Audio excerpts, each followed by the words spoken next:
This episode of the Nerf Herder Council is brought to you by Audible. Visit audibletrial.com/NHC for your 30-day trial and a free audiobook download.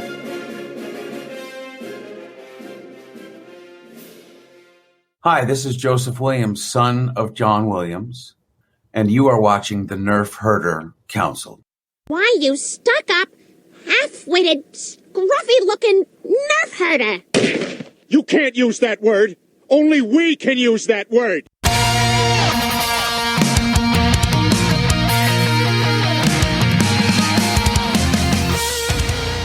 You're tuned in to the Nerf Herder Council, your source for Star Wars opinion, conversation, and debate.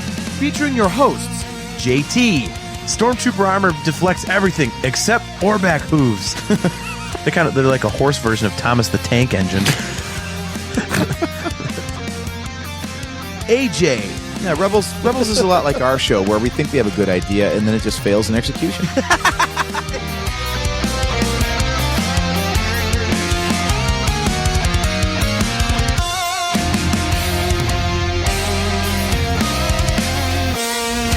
On this episode of the Nerf Herder Council, we take our first steps into the wizarding world as we discuss Harry Potter and the Sorcerer's Stone, or the Philosopher's Stone, depending on what side of the pond you're on.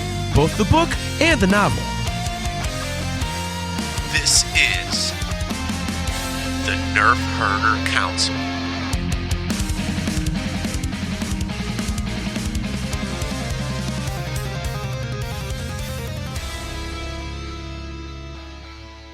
What's up, guys? Welcome to another episode of the Nerf Herder Council. I am your host, JT. We are live on Facebook and YouTube, as well as our Twitch page, and we are also live on the Facebook and YouTube pages of the Virtual Cantina Network. We are brought to you by Audible. Go to audibletrial.com/NHC for your 30-day trial and a free audiobook download. If you are watching on YouTube, either on our channel or that of the Virtual Cantina Network, please don't forget to give us a like, give us a subscribe, and smash that notification bell so that you are notified every time that we go live. If you would like to get some customizable Nerf Herder Council swag, just go to shop.nerfherdercouncil.com. And if you would like to get some sweet Virtual Cantina Network swag, just go to tpublic.com/user/virtual-cantina. Without further ado, let me bring on my esteemed co-host, who is lacking a bit of a voice tonight. So I might have to do a little bit more talking than usual, which, if you've paid any attention to this show, you know that's not going to be difficult. So without further ado, here is AJ. What's going on, man? Hey, man, what's going on tonight? Not too much. I would like to point out that if you did not show up like 90 seconds before we were supposed to go live, you wouldn't have to be changing our graphics live on screen as we're doing the show live. I don't know if you know that that's a thing that can be done, but I do. I just wanted to point that out. Just saying. Well, I'm a very important person, you see, and I have other things going on. So I was busy doing stuff today that did not involve the podcast. So my apologies. It could still be like 5 minutes early. Just saying. You need one of those. You need one of those time turner things that occur, in the Harry Potter series, which we are talking about tonight.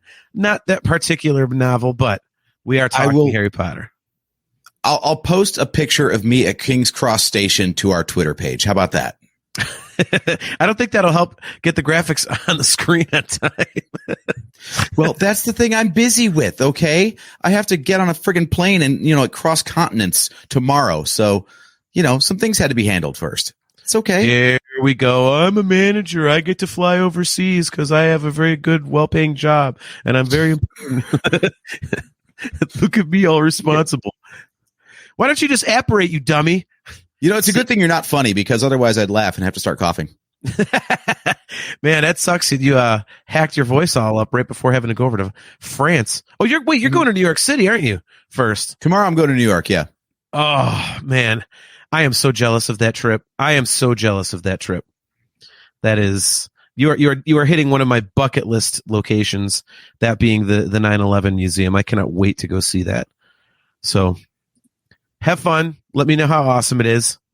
And it'll be interesting. I'm sure it'll be an emotionally overwhelming experience, but it's one of those things that just feels like it needs to happen at some point. Yeah. Sorry, no levity or jokes there, guys. It's 9/11. Yeah. Well, it's kind of weird. AJ and I were both at Ground Zero a year and a half after it happened. It was March of 2003. So we saw it like, when it was just two giant cleaned out holes in the ground, but it still had the construction fence around it and the wooden wall with, the t-shirts and the pictures up from the families and stuff. It was incredibly heavy. So it's definitely, AJ's going to the museum tomorrow, and that's definitely, one of the things I want to see. But, before we get to tonight's topic, I figured, I would remind everybody that, there's Kale. Good to see you, man. Kale McLeish checking in as always. Great to see you, bro. Thanks for checking it out. Just a reminder to you guys that the views of the Nerf Herder Council don't necessarily reflect those of the Virtual Cantina Network. And there might be some bad language on the show. So if you don't like that sort of thing, sorry, we curse here and there. There's our good friend Chastity Crawley. Good to see you, Chastity. She says, proud Ravenclaw here. So excited for this show and series. Yeah, I am too. We'll get to that in a quick second. I am very pumped up to do this. So this is definitely going to be something cool, I think. So, real quick, obviously, we need to touch on the Acolyte. It was released yesterday, a 2-episode debut. Mm-hmm. And I hate to do this right off the bat, but I am going to provide a spoiler. That spoiler being, I haven't watched it or seen a single second of it, so we're not talking about it. Yay. There we go. There's your Acolyte update. Breaking news. Did you watch it, incidentally? I did. Did you? It was a cool opportunity, being that it's like a new era of Star Wars, new time period, to start a new Star Wars show with my girlfriend and her son, and none of us have any prior knowledge of what's going to happen. So, that's pretty cool. Yeah, we get to all watch it together. Okay. Yeah. My wife said she wants nothing to do with it, so this will be one I'm watching on my own. She said, if I want to watch it, I'll watch it on my own when I feel like it. I said, sweet. That means I don't got to schedule this crap. So there we go. But all right, well, let's dig into tonight's topic. So this is kind of funny, as usual. I'm about 20 years too late on pop culture things. For those of you who don't know me very well, that is actually a completely true statement. I get into stuff that's really popular, like way, way, way after the fact. So I got into Harry Potter last year, the year before, I think. I was just looking for something to read. I hadn't read very much, and I was like, man, I want to read, but want to read something that's a series, kind of, give me something pretty big to dig into, because I'm a huge fan of The Dark Tower, the Stephen King series. And I thought, you know what? What the hell? I am John Phillips. Your wife is very smart, Drake. Man, look, if you don't like Star Wars, what the hell are you doing here, bro? Nice. But yeah, so I wanted to do something that was a series, and I thought, okay, well, I will, I'm going to read this first Harry Potter book. Let's see what the hype is about. And I ended up just absolutely loving it. Just loving it. So then, I bought the rest of I bought them one at a time as I needed them. My phone is my e-reader, because I used to have an e-reader. It broke. They have an app, so I just use the phone or my tablet now. But yeah, so I bought all 7 books. I totally chewed through them. I watched the movies, after that, to see, how those compared. And I'm just, holy crap, man. I am just absolutely hooked. And I've become an enormous fan, and it's fun. I mean, I think the word that I come back to, AJ, and I don't know how big of a fan you are necessarily of Harry Potter, but the word I always think of is charming. And I know that's kind of cheesy, and but it is. It's and I enjoy the writing. I like how the themes and the tone and whatnot kind of age with the target audience. It's the first book is very much like, it's an easy read, and it's light, and it's little kids running around basically Hogwarts and stuff. And as the readers get older, so does Harry, and it gets darker and darker, and it's pretty serious, which I thought was really, really cool. That is one of the things that I love, is that the audience gets to grow up in real time with the characters, and like you said, the tone of the writing matures as well. So, we're talking only about Sorcerer's Stone tonight, but the saga in general, like this, what he faces in this book it's small potatoes compared to, what it culminates into.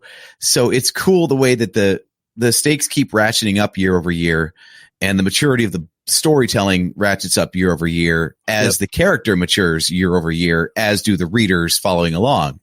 So that combined with, the movie franchise coming out, what was it, like 18 months between movies or something? It was like a crazy fast cadence. Yeah, they did them pretty quickly. Yeah. But they cast, Daniel Radcliffe and Emma Stone. Is that right? And Emma Watson. I forget. Oh, Emma Watson. Yeah. Sorry, not Emma Stone. And I forget the character, the guy who plays Ron Weasley, but Rupert Grint. Oh yeah. So they cast all those people like at just the right age so that they could grow up in real time with the filming of the movies too. Yep. So it was perfect all the way around. Yeah. And the one thing that I liked, and I'm a big stickler for this. I don't know about you. I tend to be a huge stickler for this sort of thing. The movies were fairly close to the book. They're pretty accurate. I mean, the stuff that they cut out was, you could understand why they cut it out. Yeah. In preparation for tonight, I started by rewatching the movie, and then I went through the book again, and then I rewatched the movie because it's been so long since I checked all this stuff out that I had to refresh my memory. Ed Sheeran. Cam McLeish says the actors are Daniel Radcliffe, Emma Stone, and Ed Sheeran. Nice. Hermione shows up in the train car for the first time, and Ron's like, "I'm in love with the shape of you." Wow. An NHC first, an Ed Sheeran reference on the show. Never thought we'd have one of those. How do you know that and not me? I'm the one that sings in a cover band. I had to know that, but I don't know any Ed Sheeran. Anyway, what the hell was I saying? I totally forget. We got sidetracked, man. I got totally sidetracked. Oh my God. Oh man. Oh yeah. So anyway, being so rusty with these things, I had to, watch the movie first, and I went into it the first viewing without remembering all the details. And I was like, this is it was like my old memory was of it being kind of a disjointed mess in places. Mm-hmm. Like there were a lot of like sudden jumps. And I was like, this makes no sense. How did the last scene connect to this one? But I kind of get it, because now that I went back and read the book again, I see all that they cut out and changed. And for the sake of runtime, they kind of had to. Yeah. So there's only a few places that I would really be like, all right, you had to do that better. But most of it just doesn't matter. It's like we talk about with Star Wars. There's goofy stuff, or any good movie. Like you could recognize the stuff that's silly and doesn't make sense, and you just don't care. Yeah. And I feel like there's a lot of that going on in Sorcerer's Stone, where it's like, if they thought about that for like 2 seconds, they'd realize how stupid that was. Yeah. But when you're watching it, you just don't care. I completely agree with that. I mean, one of the Joe Gebhardt checking in. Good to see you, man. He says, wife and I are big fans of Harry Potter. That's awesome, man.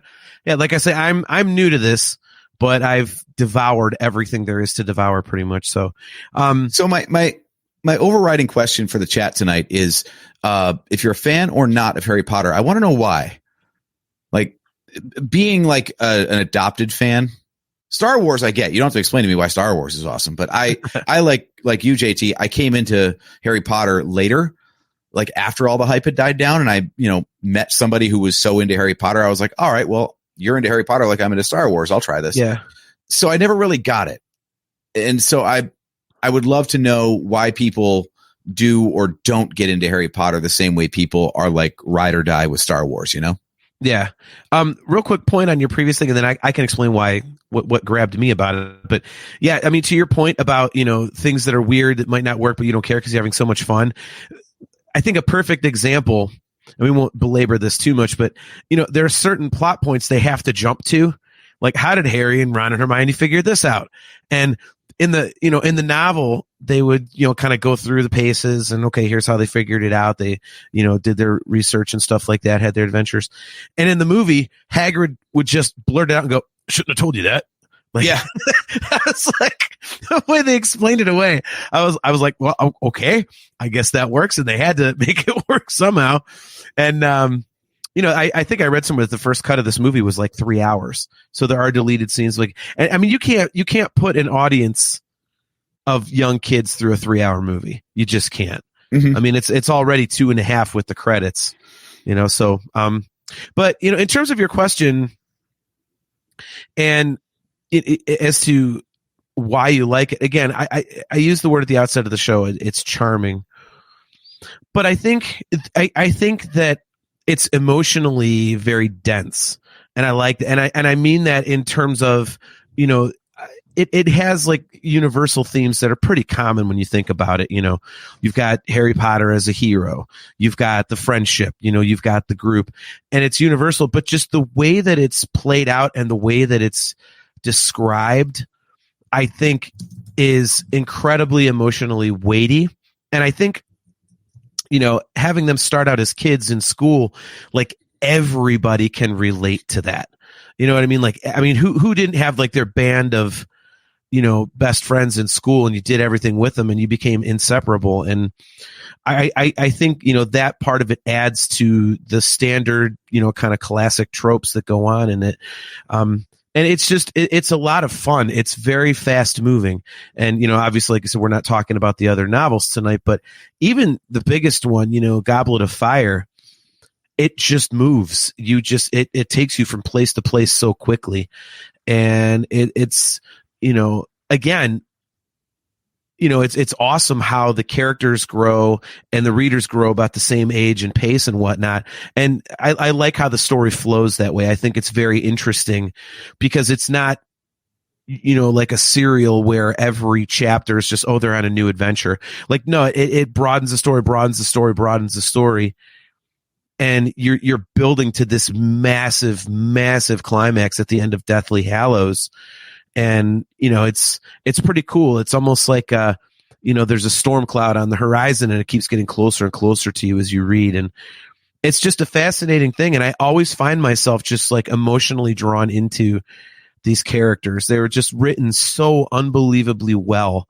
And it's, again, it's the typical good versus evil thing, and love prevails, which is, a massive thing, which we'll get to down the road. Mm-hmm.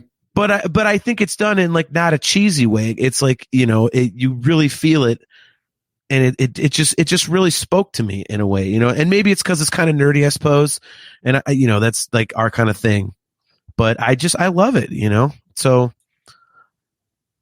All right. So Chastity Crawley says she is a major Potterhead, huge fan from the very beginning. There's a comment from J.K. Rowling that said, Hogwarts will always be there to welcome you home. Harry Potter was just comforting and welcoming. Yeah, that's an excellent way to phrase it. It is very comforting. It's like your favorite pair of jeans, I think that's awesome. And Kale, simplifies it. He says, why do I like Harry Potter? I don't know. I absolutely do not know. It just works. Yeah. Yeah. I get it. Agree. I do get it in that respect. Like the sense of comfort.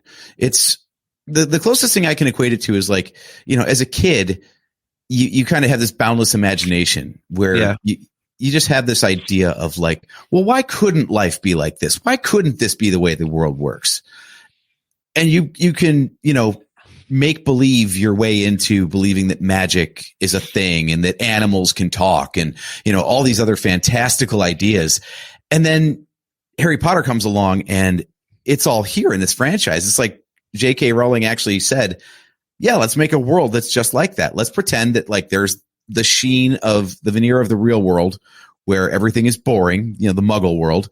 Yeah. And then let's pretend that there actually is that world that we all believed in as kids, but it's just behind the curtain, and if you only know how to peel the curtain back, there's this whole other world of possibilities.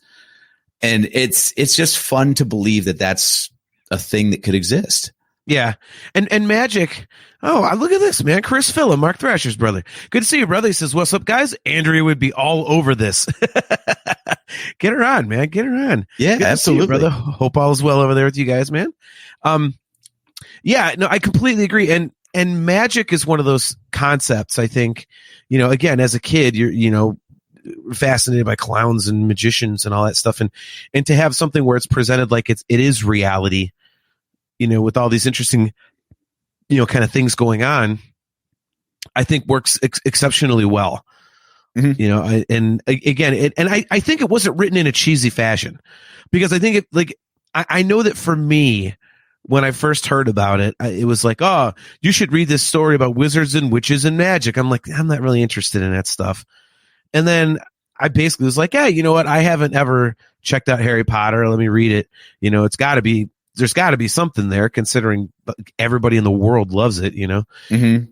And there was. I mean, it's not a cheesy thing. Like, it's presented as a reality, which I think is great. It's not presented as, oh, look how crazy it's this weird, like, no, to them, this is real. And it's written and presented that way, kind of like, Star Wars. Oh, they're in space battles and stuff. Like, no, this is a real thing.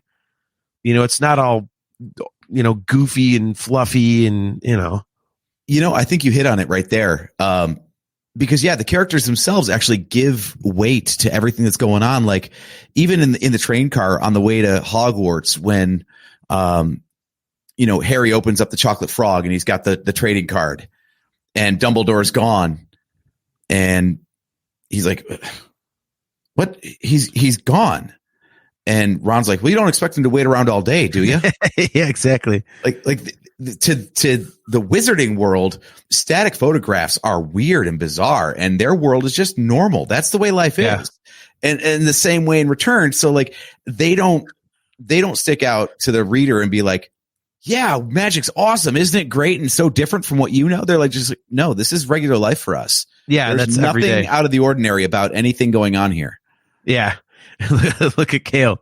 Now let's tell kids to run straight into brick walls, because that'll be hilarious next time I need to take the train somewhere. Right. That's awesome. I wonder how many people have seriously run into a wall at King's Cross Station thinking that they're going to find platform 9 3/4. Yeah. Yep. I would bet they have that marked off. They've got to, if there even is a platform 9 and 10. But I would bet there's a little thing right between that says like, yeah, this is where Hogwarts would be or whatever. Wouldn't that be great? They just completely turned like, all right, we need a 9 and 10 now. Why? Because we need a 9 3/4. It's too famous. It's too famous. We're missing out. We're totally missing an opportunity here. By the way, speaking of the enduring popularity of this thing, so I did look into taking the Harry Potter studio tour in London. It's booked through July already. So you got to book like months and months in advance to get onto that thing. Now, that's the one, if I remember right, that's what, at Pinewood Studios, isn't it? Yes, and that's a double whammy for us. That's why I wanted to go. Man. Now, is that the one that has all of the actual props and stuff? Because I know one of the museums has like all of the actual, and the sets are still there, I think, if I remember. They kept some of the sets up or whatever. Yeah, it's the thing to do. Man, see, that's not fair. Why does England get that and we don't? Oh, wait, because we have every fucking thing else. Nice. Look, we got the internet. We got the iPhone. We got the automobile. We've done a few things first. So it's okay. They can have this one. Look at Joe Gebhardt, man. My wife broke her foot at Universal on platform 9 3/4.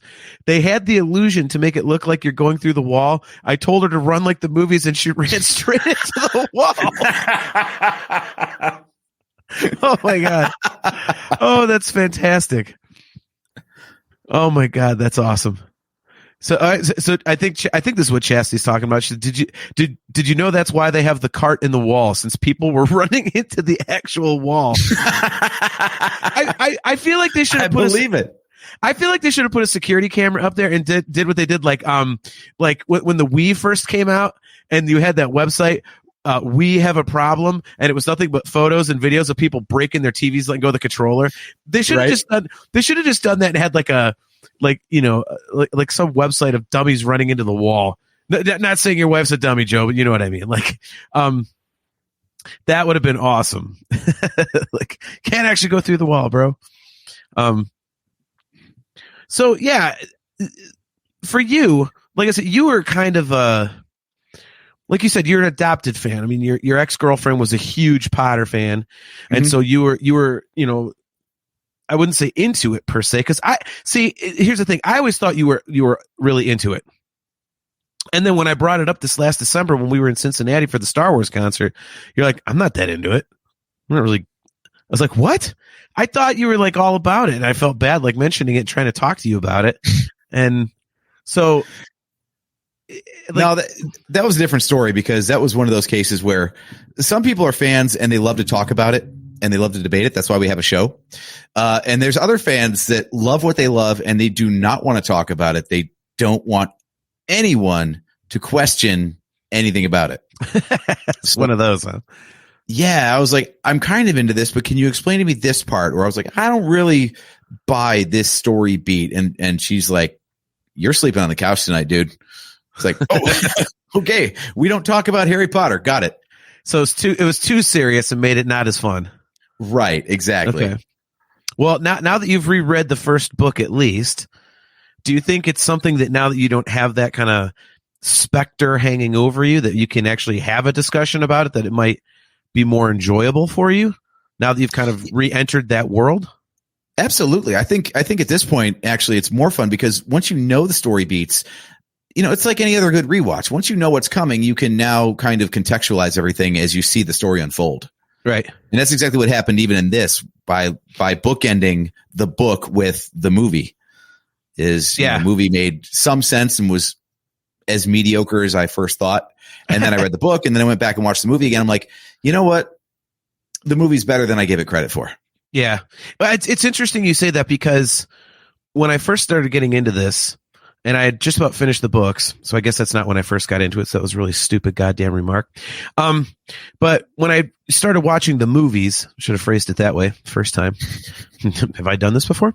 I was like, I want to watch the movies, but my wife and I, Steph, obviously, we like to watch shit together. Like, we'll go to bed and kind of put TV on. It's kind of our thing. And I really wanted to watch these movies. And I was, I sat down and I was like in the middle of one, and I noticed, she was about to go to sleep, and I'm like, do you care if I put this on? And she said, no, I'm falling asleep. Well, all of a sudden she doesn't fall asleep. And she's like, I've seen that damn movie like a million times from working in a classroom and stuff.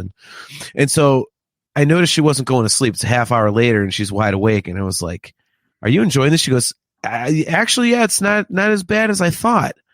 And I said, well, do you want me, how about I stop it? We can restart it. She goes, yeah, do you mind? I'm like, no. So then in like a week and a half, we binged like the entire movie series, because she actually got into it. She was like, yeah, this isn't as bad as, I remember. And it's not that she thought it was bad, but again, probably like you, it was rammed down her throat because she was around little kids, 40, 50 hours a week, and they always want to watch Harry Potter. So, without that hanging over her head, she was able to watch it without the pressure, and we binged the whole thing. And, she really got into it. So I think that really speaks to the universal appeal of it, in that, it is so entertaining. I mean, there's just something there, and there's an innocence to it. Like, it has that emotional weight and everything, but I think there's this innocence to it that is really appealing, because you can really get into it and you feel everything, but it's not so heavy to where you're like, oh God, and it's, I mean, it works so very well for that reason. And I think what surprised me on this revisit was that it's very much in the vein of the original Star Wars, this first book, where like you could tell that the author had thought a good long while about the lore and the world building and everything, but only in broad strokes.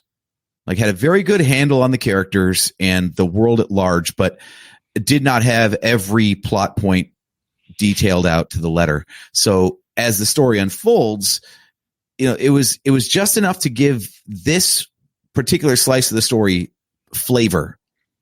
Like, it felt like a grounded, real story, and you were picking up in a place that existed, but it wasn't so defined that like they were foreshadowing and hanging a lampshade on everything that would pay off in a future chapter of the story. You know what I mean? Yeah. But it's funny you mentioned that, because I don't know. I'm noticing more things going through this, as I was going through this novel and movie for the show. I'm noticing more stuff that pops up a lot later. So, like what? Well, I mean, little things, but I mean, for example, like, the goblin that takes them to Harry's vault at the beginning of this one is grip hook, from the end of the, so that was like, oh, okay. And there's just little things that they kind of come back to. And I should have wrote them down, but I was like, oh, that does pop up later. Cause I kind of thought the same thing, like you just said, where it's like, they just, it's kind of like setting up the world. They have an adventure. We'll worry about all these other more detailed things later, but they actually do have some stuff that they come back to. So it does set up some cool stuff. So, at least I thought so. I mean, I caught some things. I was like, oh, damn, I didn't think they did that. So I wonder how much she actually had laid out. That would be interesting. Yeah.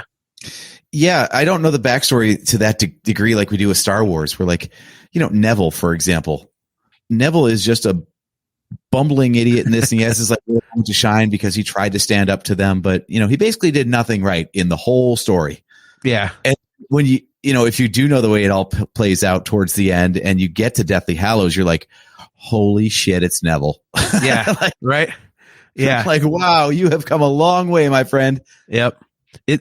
Kale McLeish with a good point. He says, even the last line of, I'm not going home, not really, could have been the end of the movies. Could have been the end if the movies weren't going to keep going. But there's definitely a lot there. There's breadcrumbs to get to the end. Yep. Chris Villa. Sometimes it hurts to know too much. Is that possible for us, man? I mean, good Lord, with the level of Star Wars nerdiness that we have achieved, I don't know about that. But yeah, as much as I was picking up on the stuff that like is sewn in this very first book, I also wondered about a couple of things that seem to be a little inconsistent with their portrayal later on in the saga. And I'm like, is that one of those things where she didn't really have it mapped out? Or is it just like George Lucas, where she thought she did, but then had a better idea later? So she's like, screw it. I'm going to tell the better version and continuity be damned. Like, did she know? Are we going to do spoilers for the rest of the series? Like, I mean, are we? Is it really been out spoilers? for like a quarter of a century at this point? If you want to, I think we can, spoil. But like, did she have the whole idea of Horcruxes mapped out at this point? I wonder. It's funny that you mentioned that, because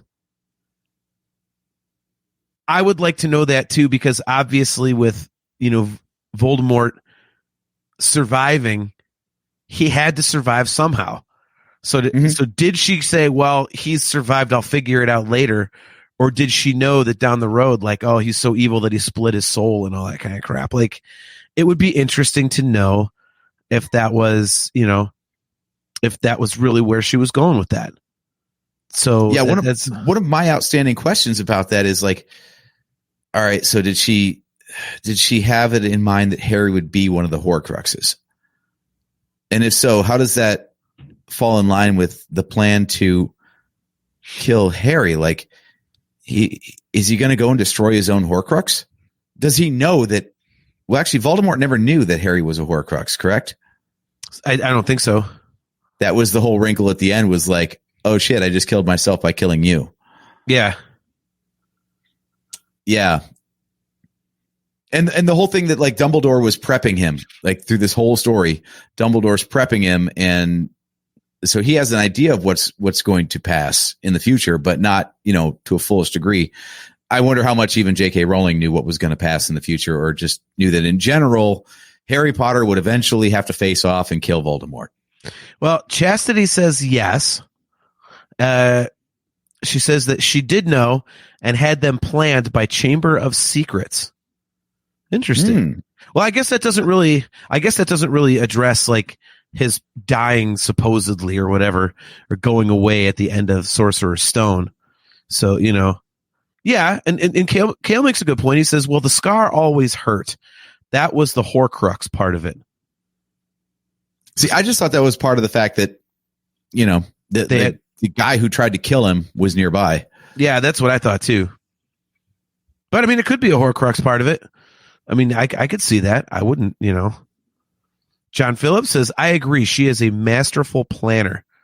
Yeah, I mean, dude, there's not a lot. And we'll get back into, Sorcerer's Stone specifically. But, there's not a lot that doesn't make sense. there's not the Palpatine returned sort of moment in Harry Potter. It all kind of builds, it makes sense. You can buy into it. There's no real eye rolls that I can remember. Mm-hmm. I thought it was cool the way that everything played out. So, I mean, if she had that planned out all the way in advance, good for her, because holy crap, man, like that's a lot of story to tell to get to there. So, and even some of the little details that they changed for the movie make sense. Like from a storytelling standpoint for the medium, like, in the book, the first years take the boats, but then they go like under Hogwarts, and then they end up like basically in an underground boathouse or something, right? And they walk up from there. But visually in a movie, it works way better to just have them come across the water, and then there's Hogwarts just looming up there at them, Yeah. Yep. I'm like, yeah, that makes sense. And that's not like a vital change. You're like, oh my God, it's not like the book. It's so terrible. Yeah. It looks cool to look at the castle. It doesn't look cool to go through a bunch of, underground water caves. Yeah. No, I completely agree. And, to your point, that again, it does work in the film. It's a smart way to do it.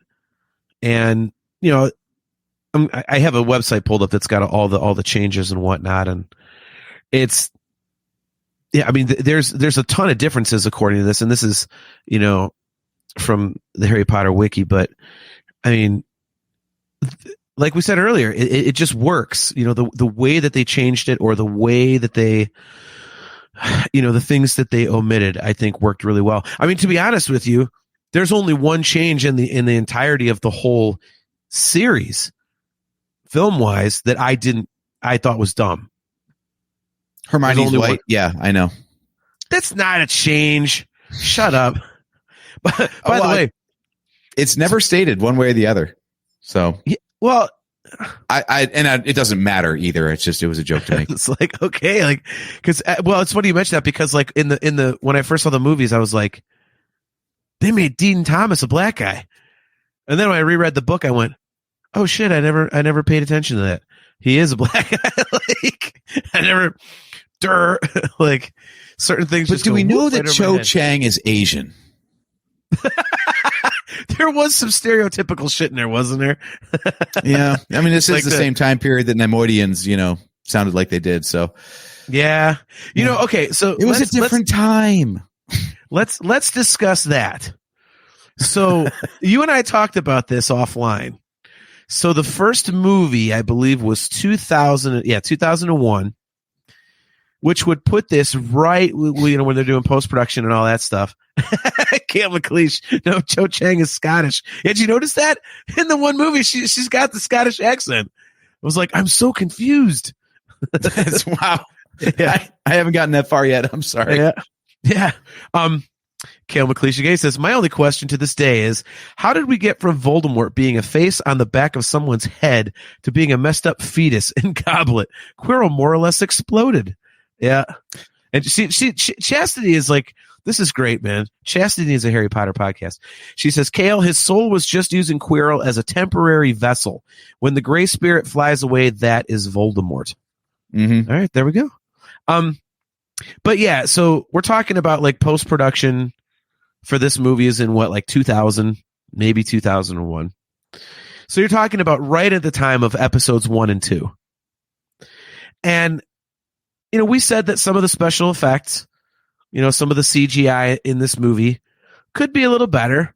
Firenze, the centaur is, Fluffy the dog is a little cartoonish. Let's be honest. The ogre was probably the best of the three, but still not great. The troll. Yeah. The troll was kind of, oh, sorry. The troll. Yeah. Yeah. But I mean, doesn't it kind of seem like ILM was like, yeah, we're going to hold our biggest bag of tricks for the Star Wars movies? Like, because you look at it and it's like, it doesn't take me out of it, because that just, for me, I'm getting, unless it's so, it looks like, somebody just drew the thing on the screen, like the Family Guy Star Wars, the third one where they have the sock puppet come up on the screen. Like, hey guys, what's going on? How's it going? Like, right. If it's something like horrible like that, like that'll take me out of it. But, if the CG is like, Like, yeah, exactly. Christopher Philly. Yes. We're talking about the troll. He says, Shrek. Yeah. Hey, now you're an all-star in the bathroom. Smash mine. But you know, it really does look like it could have been done a little bit better. And I mean, you mentioned that right away. You're like, man, that CGI. Yeah, Joe Gephardt, a good question. He says, did it have a comparable budget to Star Wars, though? You know About what? half. Was it only half? 125 million. Wow. Although, Well, I mean, I don't know what Phantom Menace had. that's interesting. Half. I didn't think Phantom Menace had over $200 million budget back in 90. Oh, actually, no. Phantom Menace was made for 115. Yeah, I was going to say. I thought. So, I mean, Sorry, it's only modern Star Wars. It's over the 200 mark. Yeah, I was going to say. But yeah, it just kind of feels like could have been a little bit better, I suppose. Did it take you out of the viewing experience at all? To kind of know, you know, for Can't me, really it did say not. because I mean it was like homework. I had to watch it. So, but Yeah. it certainly wasn't breaking any new ground. If this like won any awards for its visual effects, I wonder what the hell those people were smoking at the Academy. Yeah, it pisses me off because like it's you know it's when you said that I was like, God damn it! Now I'm going to Gail watch says, it. haha, kid story. Yeah, it looks like a Spy Kids movie. It really looks like the most basic live action CGI you can get. Yeah, and when Neville's flying, you know, on his broom and getting whipped around and stuff, like if you actually then sit and look at you're like, all right, well, Oh, the this is a Quidditch little- match too. the Quidditch one I can kind of understand because that had to be a bitch, and they specifically said that in the Return to Hogwarts documentary. So that one I can kind of understand, and it's like I say, it didn't bother me per se, but it's just when you actually start looking for it, then you're like, okay, like you could tell it was at the beginning of that technology. Mm-hmm. So, like I say, like, you know, when Neville's flying around on his broom, it's like this like rubber man, like flopping around like a fish and stuff like that. So, but again, it didn't take me out of it at all. I just kind of accepted it for what it was, and you know, fuck you for putting it in my head. it's like my damn wife seeing plastic surgery on the screen or watching a movie like her upper lip isn't moving, and I'll watch it be like, God damn it, her upper lip isn't moving. And then the whole rest of the movie, I'm staring at someone's upper lip, be like, oh man, that's so fake. Can't unsee. Right? Yeah. Look at this. Oh, man. This is interesting. Chastity says most publishers in Hollywood viewed Harry Potter as a children's story and didn't think it was worth much effort. Huh. Wow. That is so unbelievably short-sighted. I can't even imagine. The popularity of those novels, like, why wouldn't you immediately be like, okay, this could be a movie? Yeah. You know, maybe I should just go beyond the first screen of Googling, though, because these movie budgets are all out of whack. Like, number 2 got less money. Number 3 got more money. Number 4 got the same money. Number 5 got half the money. Number 6 was back up to the standard, which due to inflation would have been less. And then double that for the Deathly Hallows to finish it out. Well, Deathly Hallows was two movies, so that would make sense. But Well, it just says for part 2, it was $250 million. oh, okay, wow, okay. It doesn't even list part 1, so that's why I'm saying maybe I should fact check this a little bit. But yeah, how this one came out, and then for the next movie, they're like, you get less. Maybe there was less scenes that required CG and other stuff. Maybe they kind of budgeted out the scenes. I mean, that could be. Kale has a question. He says, hey, John, not to take away from the stone conversation, but have you noticed there's a part in the Chamber Quidditch match where the score is from Attack of the Clones? Chamber Series. I have not noticed that in the second movie, Kale. So I'll have to check that out when I watch the movie again. Kale also says Deathly Hallows was made out of JK's pockets. Could you imagine? Good Lord. I guess that's why she can go be all controversial now, pissing off half the world because she's got so much goddamn money she doesn't care. Right? Like, I'll say whatever the F I want. But Anyway, so yeah, the CGI was kind of interesting. And like I say, it didn't take away from my enjoyment of it. I just kind of noticed, like, comparing it to Star Wars, it was interesting to see, like, okay, like I thought that you could have done a little bit, you know. Yeah, Joe Gephardt with a very good point. Deathly Hallows Part 1 was just them walking and camping in different areas. Couldn't be that expensive. It was basically the Blair Witch Project with Steadicam, right? It really kind of was, man. Oh my God. Okay, this is from Box Office Mojo, because I wanted to see, like, all right, well, why are the budgets all over the place? Okay. The returns on these, as much as the books are a cultural phenomenon, the movies really, by modern blockbuster standards, not that big a deal.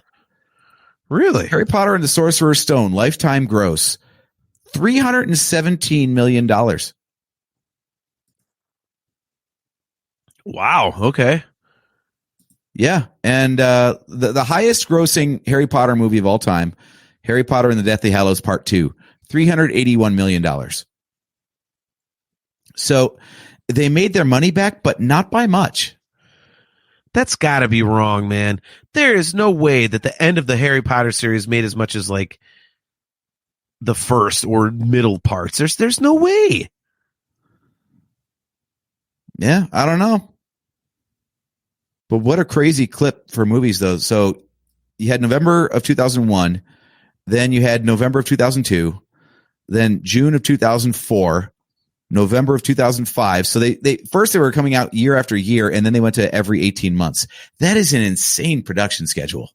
No wonder these people don't want anything to do with it anymore. They've given like a decade of their lives to this thing. I mean, they really did give a decade of their lives. That's they did 8 movies in 10 years. Was the last one 2011? Yeah. Oh my God. I knew that, like, see now that's interesting to me that they had to change directors, because if you're working that quickly back to back, you would think that they would, like, they wouldn't have had, like, what, 4 different directors, I think it was. Well, I think that's why. That's crazy. I think that's actually why. I've been listening to a bunch of podcasts about, like, TV series, for example, and especially like weekly episodic TV shows. The reason you don't repeat directors is because while one is filming, somebody else is behind you doing all the pre-production on the next episode, so they can get in front of cameras immediately thereafter. Oh, okay. All right. I guess that makes it's sense. probably like, you know, leapfrog. Like, okay, you do the even ones, I'll do the odd ones, that kind of a thing. Okay. So getting to one of my favorite parts of this book, and something I think it does exceptionally well. I mean, when you really think about it, like, the first half of this thing is really just world building. Mm-hmm. And usually that kind of thing, I think it gets a little bit old, because Stephen King tends to do that stuff, and it gets really kind of like, okay, can we get to a story here or something? But I kind of liked how they did it. I thought it was cool, because you were kind of like experiencing it along with Harry. Mm-hmm. You know, and the Dursleys, like, I mean, you just absolutely hate the Dursleys, and, you know, his aunt and uncle and Dudley, like, so I thought it was actually kind of cool. And it's funny, because when I bought the book, because I only had them on ebook, and now I'm actually buying physical copies, a certain line with a certain artwork. I didn't know that it was that short, this one, because it felt like there was enough in there. There's like a full story about him going to school and fighting a troll, and then going down into the, you know, and getting the Sorcerer's Stone and crap, and like, but there's so much world building in it. I thought it was longer than it was. When I bought the book, I was like, God bless, this is like a pamphlet. Like, yeah, you know, like what the hell?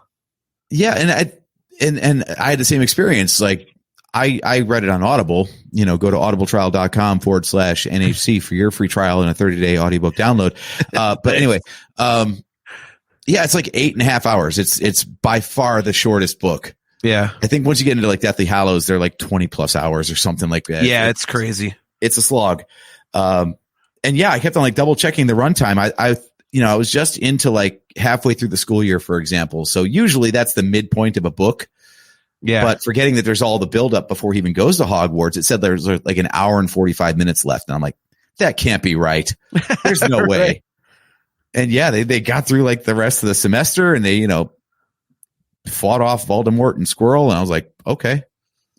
Just call him Squirrel. Yeah, sorry. Nice. Squirrel. Oh my God. But that's another thing that I love about the world, though, is all the wordplay. You know, like Diagon Alley, Nocturne Alley. Yeah. Squirrel, Quirrell. You know, these things are on purpose. You know, they have Professor Lupin, and he's a werewolf. I mean, I'll take 4 things I did not know for 400, Alex. I knew the Diagon. And I never put it together, but it was like, in the movie, it's like when he said Diagon Alley, it sounded like diagonally.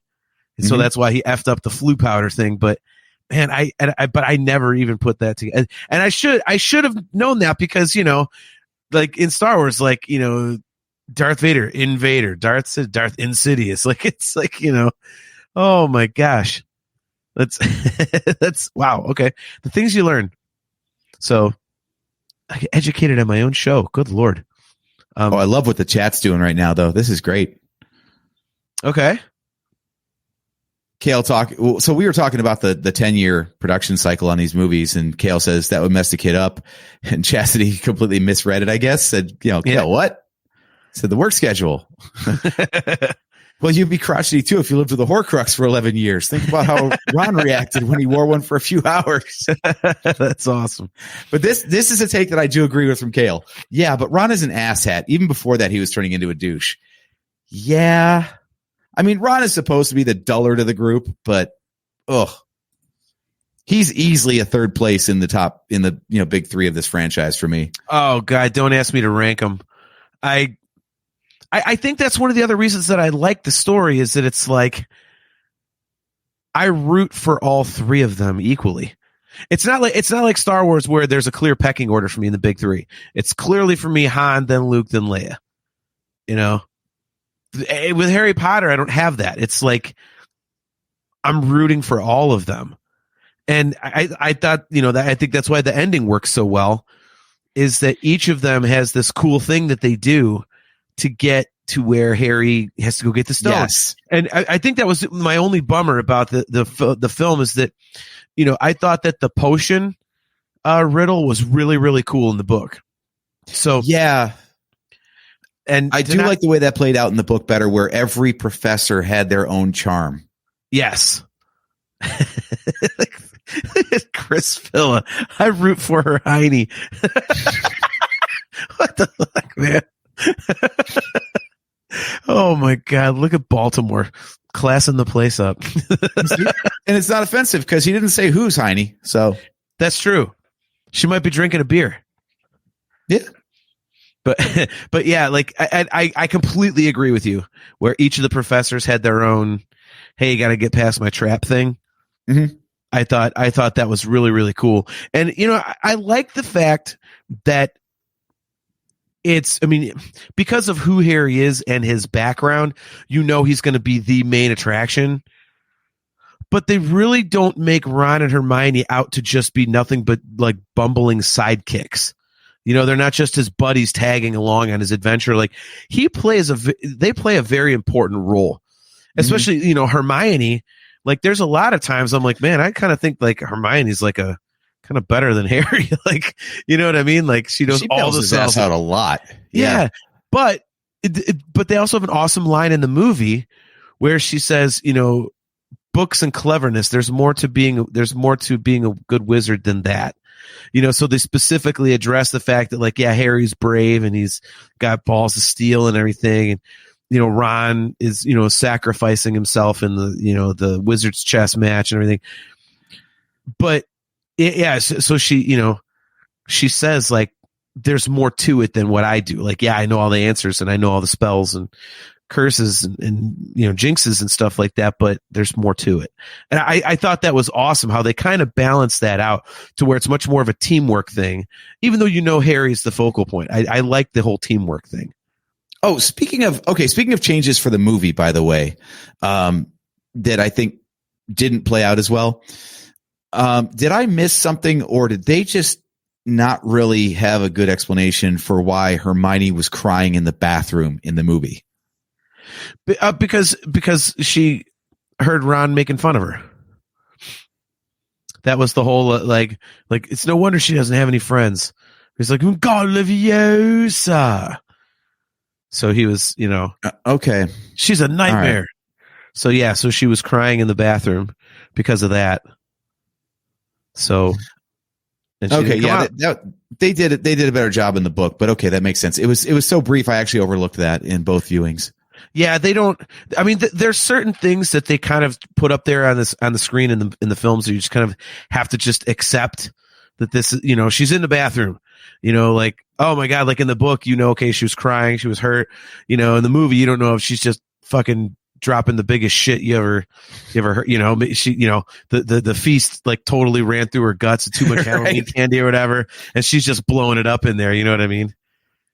That would be a great scene, wouldn't it? Like, oh, Hermione, I'm so sorry. I didn't mean to offend you. I know they told us you were in the bathroom crying all day. Like, no, it wasn't that. My ass hurt. I was destroying that thing, man. Holy crud. I'm surprised I didn't break the porcelain. The troll goes in there and immediately turns around, just walks out. Yeah, right. Hermione saves the day with an elephant dump.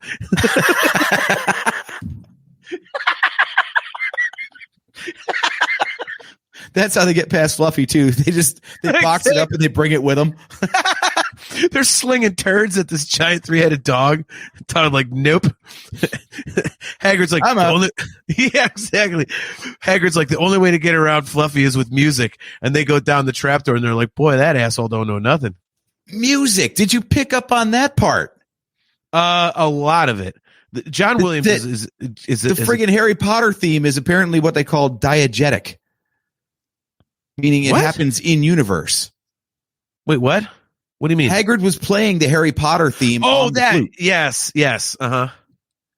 Like I never noticed that before I watched the movie this time. Like, holy crap. Okay. So just like the Imperial March is apparently an actual song in Star Wars, the Harry Potter theme exists at Hogwarts. Yeah. I love that. And dude, John Williams, I mean, it doesn't need said on our show, but we'll say it anyway. That guy, oh my God. Like I listened to the soundtracks as I was going through this. Excuse me. And they're all great. Don't get me wrong. But the John Williams ones just stand out. I mean, it's, and you watch, when you actually pay attention to the music during certain scenes, it is so clear. Like his ability to build the emotional stakes of a scene just through the music itself. And I mean, most composers do that well, you would hope, and you think, but there's just something about what he does. Mm-hmm. And even, I mean, how do you come up with like that many memorable frickin' like theme songs? I mean, you got Superman and Raiders of the Lost Ark, and you've got Star Wars, and you got all, Jaws, all this other stuff. And then he did it again for Harry Potter. Boom, boom, boom, boom, boom, boom. And it again, that just like, even though it's like on the bells or whatever, it is like, oh my God. It's just, okay. So Chastity says the main song is called Hedwig's Theme. Mm-hmm. Hedwig rules. He's good for weird names like that. Like, everyone thinks that like Ray's theme in the sequel trilogy is that dun dun dun dun dun dun. Yeah. Yep. That's actually called The Scavenger. Ray's theme is a different song. Right. look at Kale about the troll going in the bathroom with Hermione. Hey, I'm the troll. I'm gonna. Oh fuck no, I'm out of here. Nice.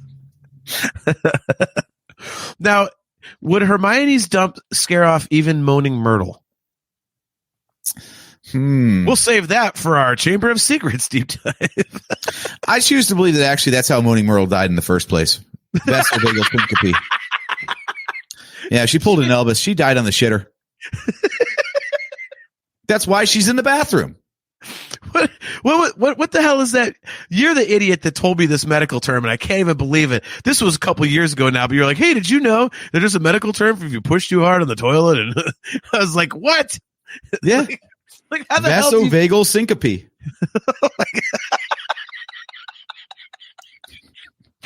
It's a sudden drop in blood pressure from straining too hard while pooping. Yeah.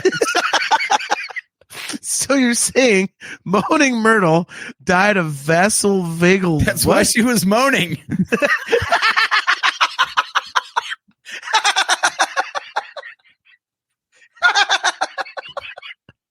It sounded better than groaning Myrtle. Grunting Myrtle. Yeah. Ghost.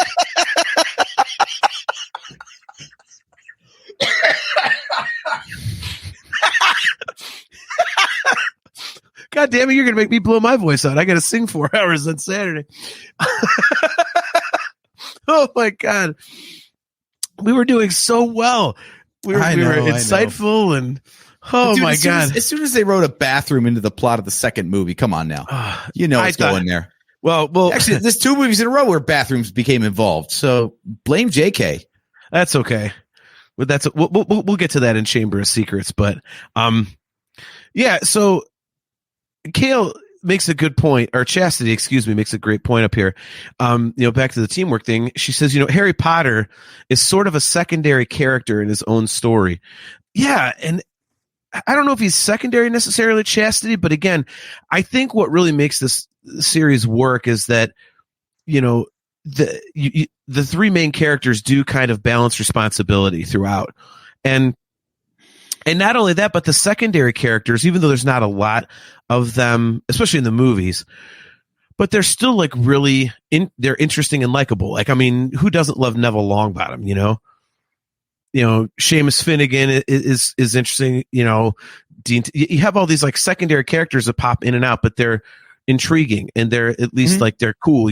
Like you're into it. It's interesting. So I think you get into all of these different characters so heavily, and I also think going back to the good versus evil thing, like I think she did a great job of making the likable characters really likable and the dislikable characters really dislikable, but not to a point where it's too cliche, I think. Because I mean, you're waiting the whole series for like Draco Malfoy to like die in a fire or something, like that, which almost happened. But all these awful characters, like you're waiting for them to get their comeuppance, and you're waiting for, like I said, Neville becomes a hero at certain points in the story, and they're just so well written. And I guess, at the heart of a good story, it does come down to characters. It's, you got to have characters that really kind of bring you into the story you're going to tell. And I think she does a great job, I do think that it was a bit heavy handed with Slytherin. Like when they said, that no wizard who ever went bad didn't come from Slytherin. Yeah. Like, wait, so you got 4 houses and only one of them had shit wizards?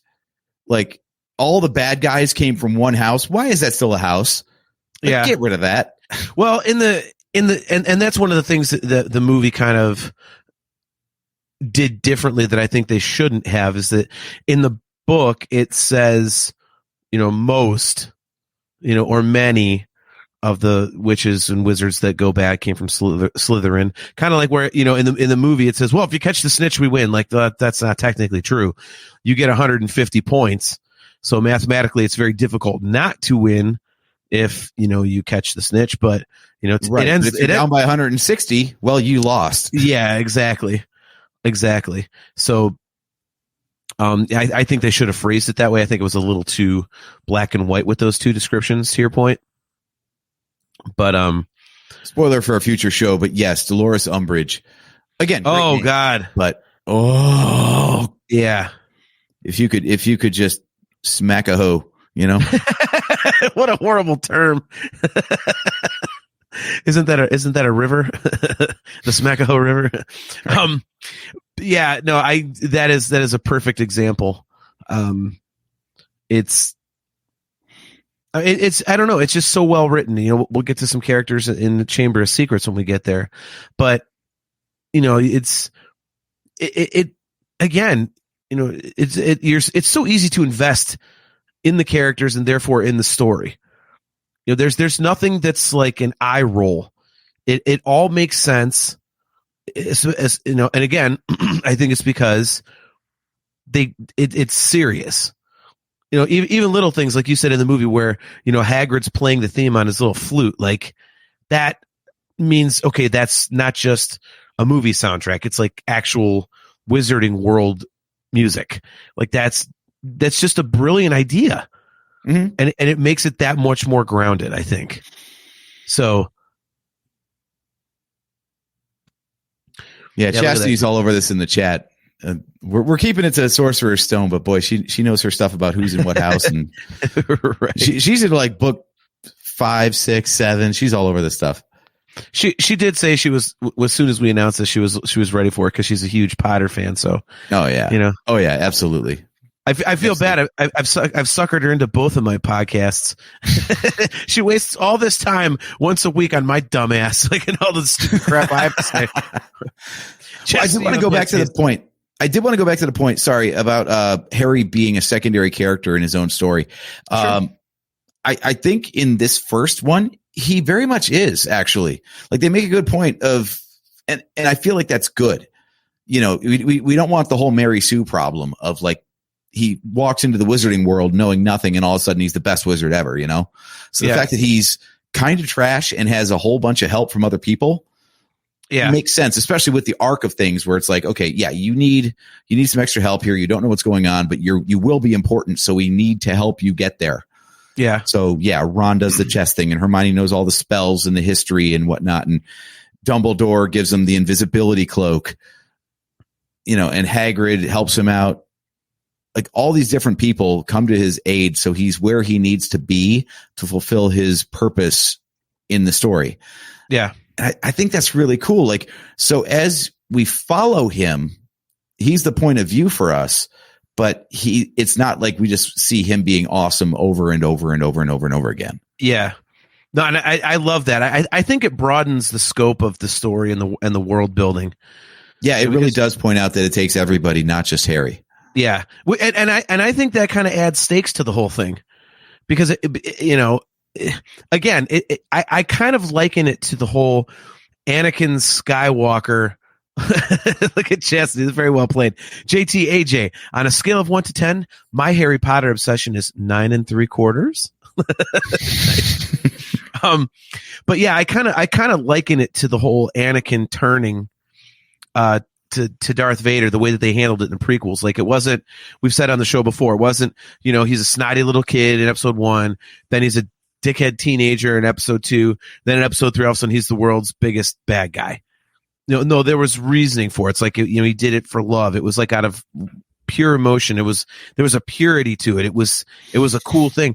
And I think, with the Harry Potter stories, or the saga, whatever you want to call it in general, it's kind of like that too. It's not, well, Harry Potter's the boy who lived and he survived Voldemort and they're just on this crash course to fight later. And, that's the end of the 7-book run. Like, no, other people do have to take part in this and do something. Like, he's not infallible.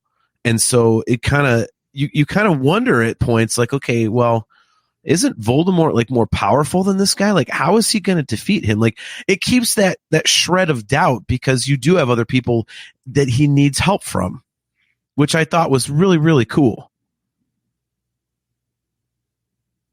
Sorry, I'm getting distracted by our own chat section tonight. It happens, man. It's just piecing together all the stuff for us. So yeah, this is one of the things that I was wondering, and I forgot about this because it comes up, later in especially Deathly Hallows, but the whole idea of the prophecy, for example. Because I was watching this and I didn't remember, like, why did Voldemort go after Harry? Why did he go after the Potters in general? Yeah. And it's not explained until much later. Because if you only know this story and you're like experiencing it in real time, it's like, why did Voldemort choose to go after them specifically? Yeah. And it's just not answered in this book, but it also doesn't need to be either. AJ's for our audio viewers, AJ's referencing Joe Gebhardt's comment. He says the prophecy didn't say it had to be Harry. It just said a baby born at the end of July capable of defeating Voldemort. Voldemort chose Harry to kill, but failed. Yeah. And then Chastity answers. It says, Joe, the prophecy says that it will be someone that Voldemort will mark as his equal. He was a half-blood, so is Harry. Neville is pureblood. Look at that, man. Wow, that's crazy. See, we're getting educated by these people. This is what it's all about, man. Mm-hmm. I love it.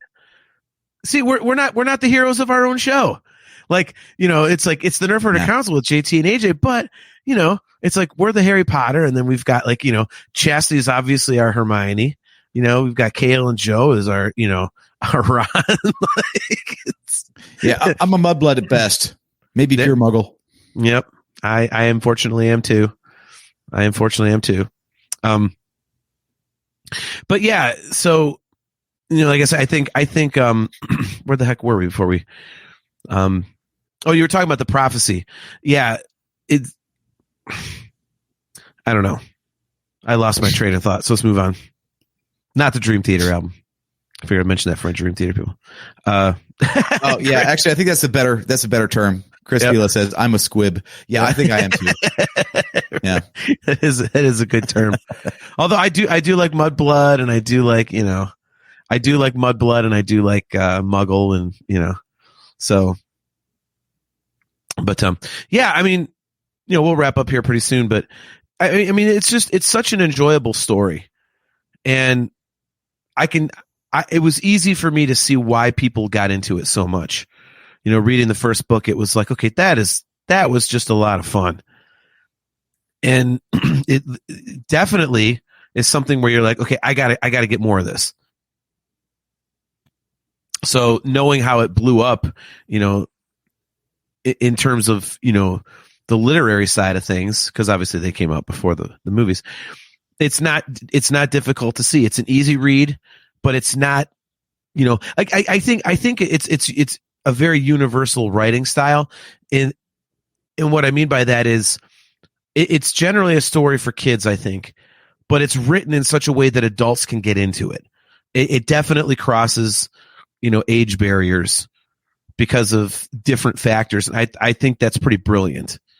And I think even, I think that's important to generating the audience that it had, because as we know, as we mentioned early in the show, as it gets later on in the story, it gets darker and darker and darker, which of course adults have no problem with that. They're like, okay, this is cool. I'm into this. Sign me up. But little kids, I mean, if you're just strictly writing for 10, 11, 12-year-old kids, and you all of a sudden get into, Inferi and all this kind of stuff, and death and all this, like, it's going to be like, what the, but because it does age with the audience in terms of the children's side of things, I think it's just written brilliantly, and it just works so well. Yeah. Yeah. The books came out 10 years for 7 books. And I think that, to your point, like, how do you keep writing young adult novels and not lose your audience? You don't. You write more maturely as your audience matures. So yeah. It was perfect. And we'll get there, especially in books like 3 and 4. But Harry becomes kind of insufferable, but it's perfect for the age of the character at the time. Like, yeah, he's an obnoxious, selfish, whiny teenager, and he was written to be obnoxious, selfish, and whiny. Yep. It was perfect. So I feel like, I don't know how J.K. Rowling like captured the characters so well, and like the type of person someone is at that age to speak to her audience so perfectly. But yeah, as the story progressed, the audience grew up alongside the characters, and it was just magic, without, being too cheesy about using that word. But really, it's just brilliant the way it works like that. And even more to your point, like, you read the books, and obviously we got the movies, and I listened to the audiobooks. The audiobooks, I checked the release dates, and they were coming out like pretty much on pace with the books, damn near simultaneous, a little bit afterwards, but definitely predate the movies. And yet the vocal characterizations of the characters are almost spot on to the movie characterizations. And they're completely separate productions. There's no overlap. It's not like there was one producer going like, hey, have you heard this audiobook? Let's cast someone who sounds like that. It's just that the characters were so, they leapt off the page, as the saying goes, to where the producer of the audiobook and the producers of the films both had the exact same idea of who that character should be and sound like. Yeah. I think the only problem that I had with the audiobooks was, and I read this in the comments before I downloaded them, but the way that the reader has Hermione always going, Harry.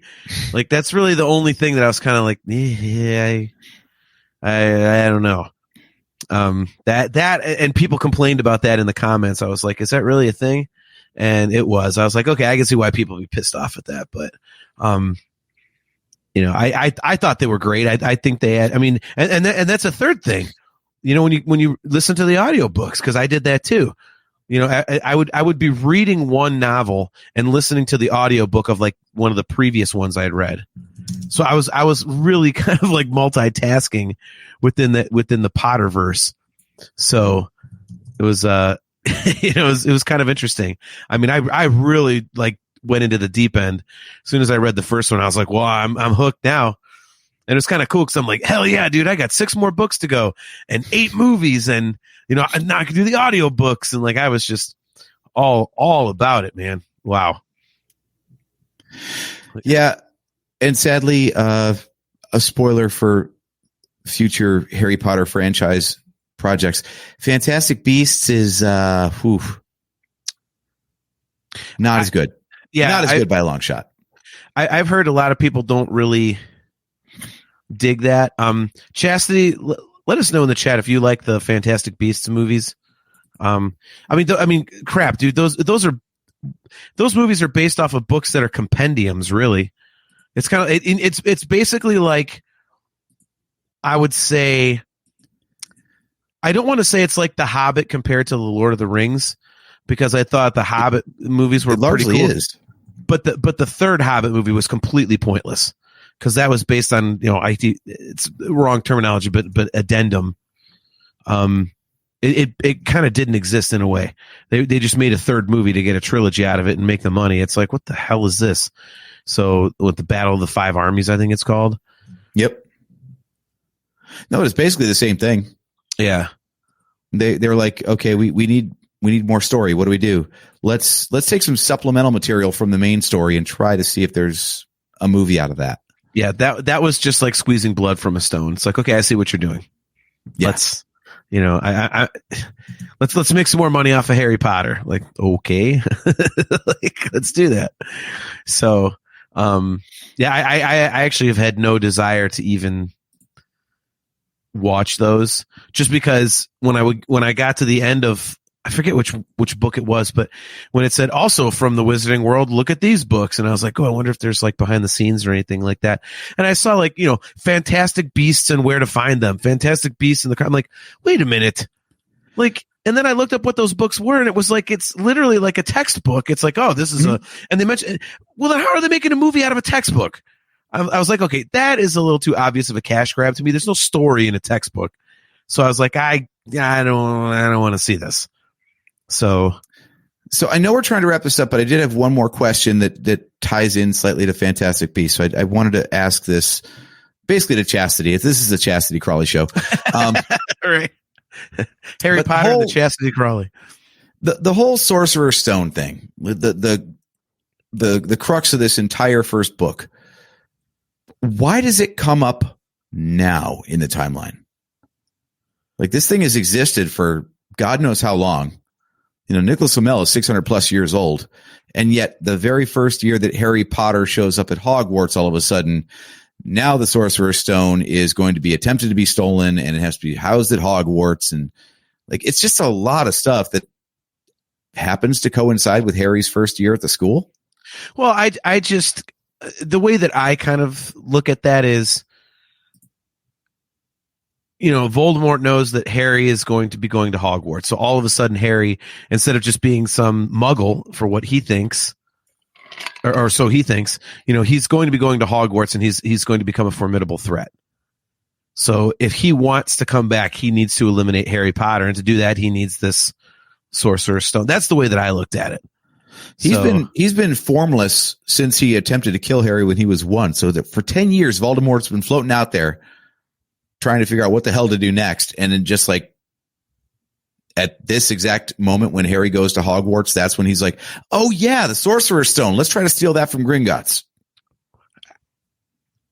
I see what you're saying. I just kind of figured it's a starting point. It is a starting point. It's like, why was the Trade Federation messing with Naboo? Yeah.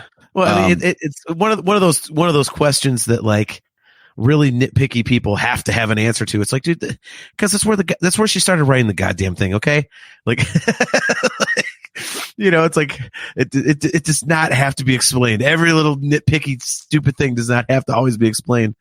Oh my god. This is the way everything else kind of dovetails nicely and was tied up with a nice little bow. I figured like maybe that's something that's explained later and just forgotten about in this book, or maybe I just missed that detail. It seems like something that would be explained and I just missed it, but maybe it wasn't. Yeah, I just took it as this is just the starting point. So that's I really didn't think much more than that. So, Chastity's giving us a long answer in the chat. She got cut off. Look at that. It's so long. It's too long for the YouTube comments. That's great. The first half, she says, Voldemort was building up strength. He found Quirrell, who was a willing patsy. Voldemort was trying to find Harry, but Lily's blood was keeping him hidden. When he got old enough, Voldemort knew that's where it cuts off. I mean, I see what you're saying. Like, why didn't he find the stone? Or worry about that earlier. Like, yeah, I mean, you could ask that. I could see that. But to me, it's just that's where it starts. That's where it starts, and it's just all there is to it for me. It's one of those things. I'm like, okay. I just thought it coincided. Voldemort's trying to come back, and he knows that Harry's going to be training as a wizard. So all of a sudden, he's going to be actually a threat to him. So it's time to start, doing something. So, so to put a little bow on this, though, the one thing I'll say that. Sure. Oh, sorry. We've got Chastity's second part. Okay. Yep. She says, "Oops, sorry." He needed to try and get the strength to kill Harry, and knew that Flamel had made the Sorcerer's Stone. He needed a body to get the stone. Quirrell was a body. See, and then the nitpickers, Chastity, to come back with, "What, it took him 10 years to find a body? Like, why would nobody else do it before then?" Yeah, that was my point. Was like was it just coincidental timing that Harry started going to Hogwarts right when he figured out the thing about the Sorcerer's Stone, or was there a reason that the Sorcerer's Stone came up at that moment? Yeah, but it might have just been coincidence. It's fine. It's fine. The one thing I will say to put a bow on this, and I want to get your final thoughts after this. Sure. The way the book ends and the way the movie ends, I think, is brilliant for this, first foray into the wizarding world, because it was a good self-contained. It's like episode 4. It's a good self-contained story in itself, but it very clearly it set up the world to where it wasn't like we're going to make a franchise out of this. We've totally laid all the breadcrumbs out here. It's more just like, hey, wasn't that a fun story? Wouldn't it be awesome if you got to hear some more? Yeah. No, I mean, it was written brilliantly. And I mean, part of me wonders if she had all of this, like you mentioned earlier, and I just thought of something from a Stephen King example that would, like when Stephen King was writing The Dark Tower, he did not know where it was going. He kind of wrote as he went. And he talked in one of the re-released versions, like they did a reprinting, and he has like a new foreword to each of them. And before the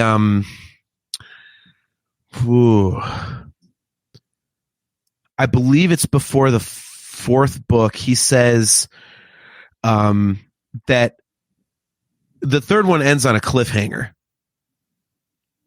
and he says that he got letters from people saying, "Hey, I'm dying. I'm not going to make it to the end of this series. What happens? Tell me." And he had to be like, "I don't know." And no one would believe him. He literally was like, "No, I seriously don't know." So, and that one was a cliffhanger for 10 years. So imagine that.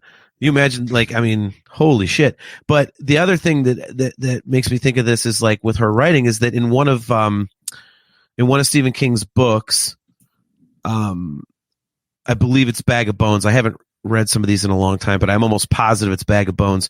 But it's about a writer, his wife dies, story happens, whatever. But he basically has complete writer's block, but he's got these novels that he had finished when he was like really prolific and never turned in. So they're kind of like his kind of like, I don't, they might even use this exact term, but it's kind of like a golden parachute. So he's in his safe. He's got like 3 books or 4 books or something that are completely done, but he's got writer's block. So, he has this big hit book, and all of a sudden his wife dies. He gets writer's block, whatever. And his agent and the publisher are like, oh, we need a new Mike Noonan novel. He's like, oh, well, give me a few months and I'll have one. So he basically farts around and gets drunk for a few months, and then all of a sudden opens the safe, mails in the book, like, oh, I finished the book. So, I wonder, did J.K. Rowling write the whole thing in one giant goddamn pile and just stash them? And then, the first one becomes popular. She's like, well, here's this other one. Oh, look, here's this other one. Like, was it done? Or it's interesting. I'm glad you brought up that question earlier, because that's a very good question. It'd be interesting to find that out. So, Yeah, I think that's one of the things that's fun about this franchise for us is we don't know nearly as much behind the scenes as we do with Star Wars. Yeah. So we can just ask these questions and not be like, well, actually, it was in this interview with Variety Magazine, J.K. Rowling said. Right. All right. So what are your final thoughts on Harry Potter and the Sorcerer's Stone? I enjoyed this a lot more than the first time I went through it. I'm looking forward to talking about it more.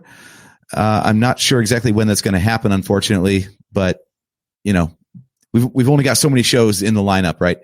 But like we talked about at the top, this I could see why this particular story hooked so many people, and I could see why they stuck with it throughout the life of the franchise and for 20 plus years beyond, because they literally grew up with it because the characters grew up with them.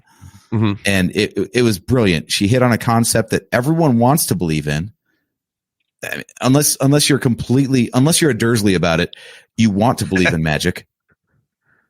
So yeah, why don't you go along for the ride? It's just fun.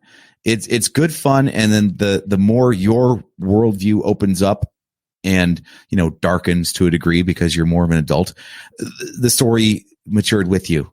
It's really brilliant. And I could see why it's been so hard to capitalize on that and expand upon it since, because you're not going to catch lightning in a bottle that many times. What about you? So for me, let me real quick here. I was going to type it into the chat, but John Phillips says I could only get halfway through a Stephen King book. I did get through all of the Gunslinger. John, I can actually give you a list of some Stephen King books that you might love. I have a couple gateway books. Stephen King is something I would love to talk about on the show here, but AJ hasn't read nearly as many as I have, and I'm kind of nerdy about that. So if you got through the Gunslinger, a lot of people say they can't get into the Dark Tower because they can't get through that one, and it's the smallest novel of that one by far.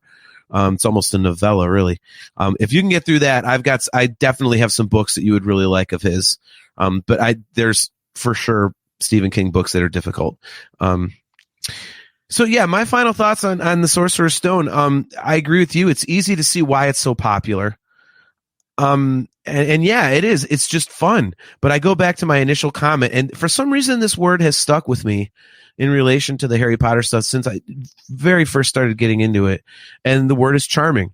I think, again, like I mentioned during the show, I think everybody can relate to having your best friends in school. I think that's what kind of does it. You and I, had the Dixons, and we still do to this day. I met Matt, Andy and I were in kindergarten.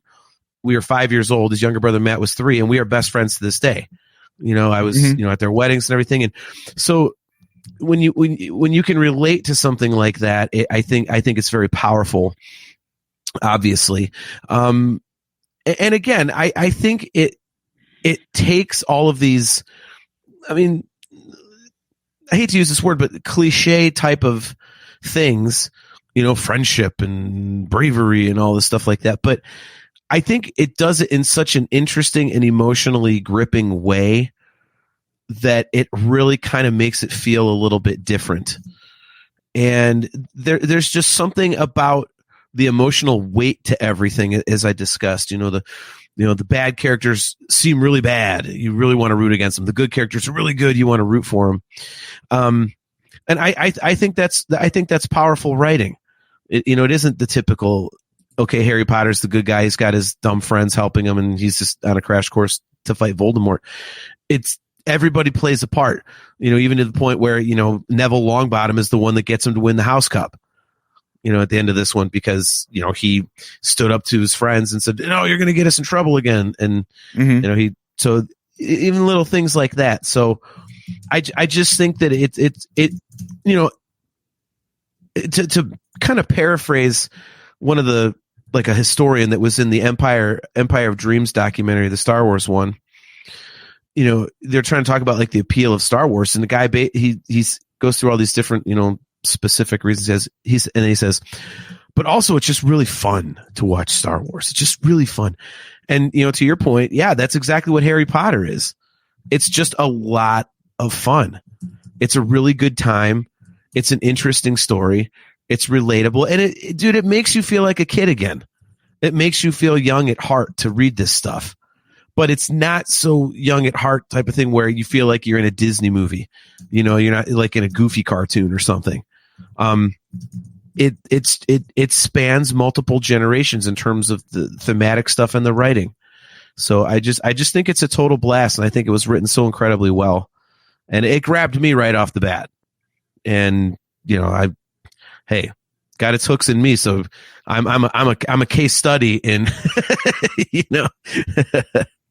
all right, Chastity with one more question. John, did you go on Pottermore and get your house, or did you just pick one? I got my house, but I don't remember which one I got. I think I got Slytherin. I think. Yeah, I got Slytherin. You did. So, I'm a Gryffindor. Yeah.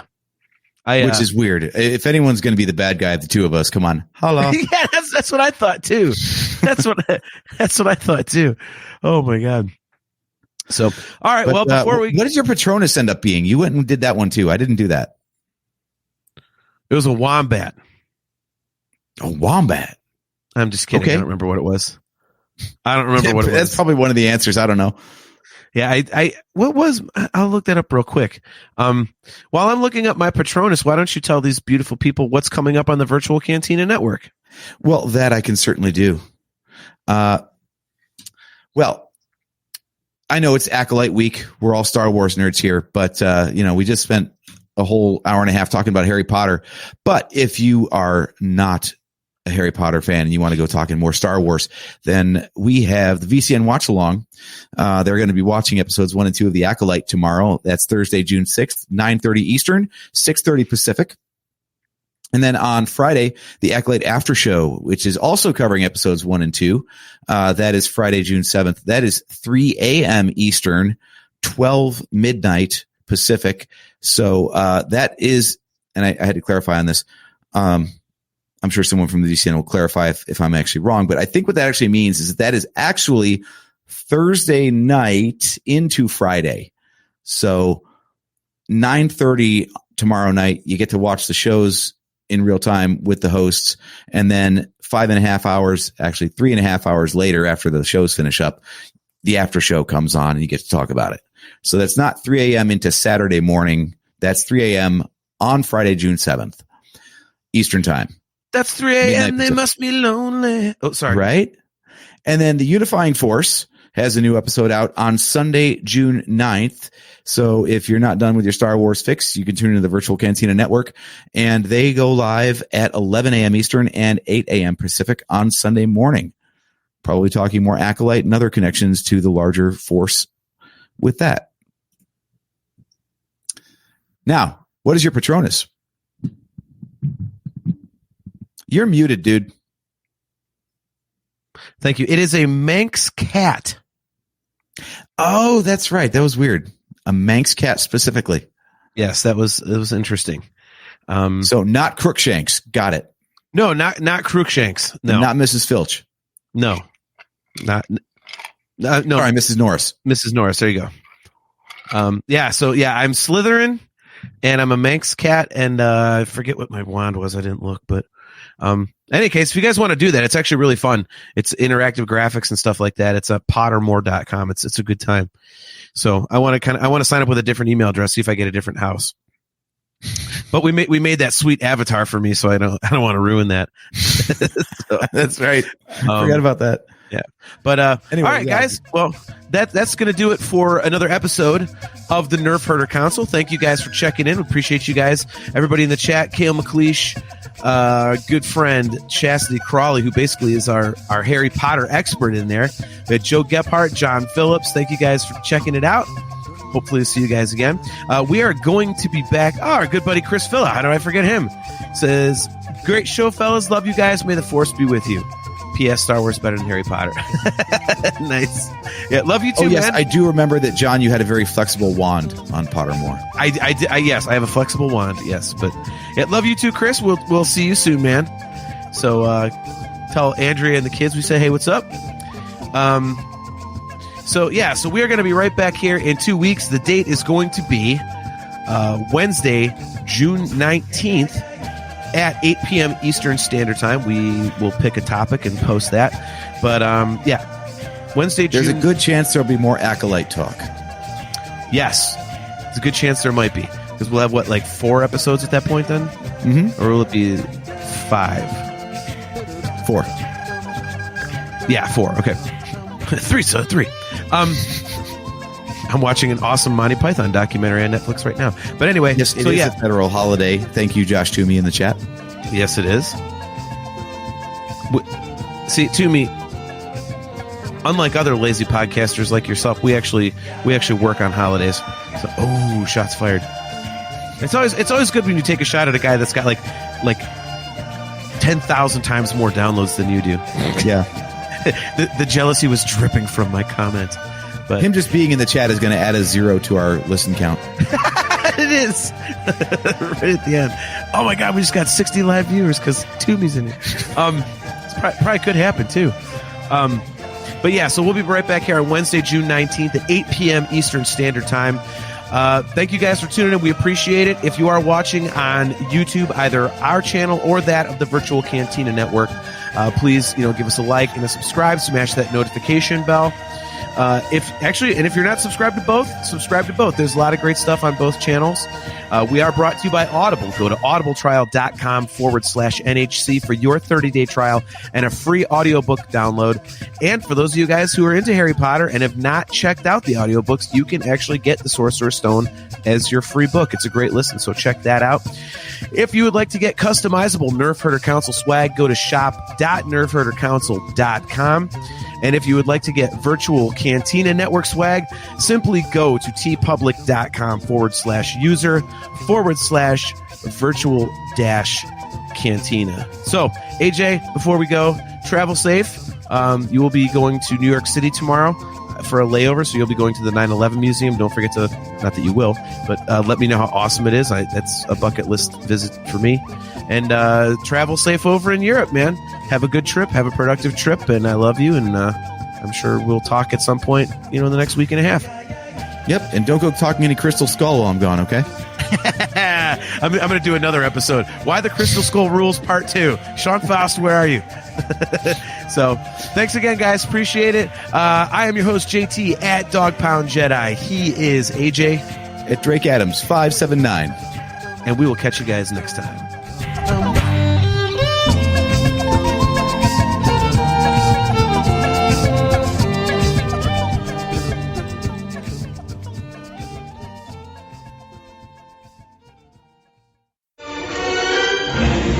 This bucket of bolts is never gonna get us past that blockade. This bucket's got a few surprises left in her. Plus me and Chewie are on it. Ain't that right, Chewie? Hell yeah, you my Nerf herder. You my Nerf herder.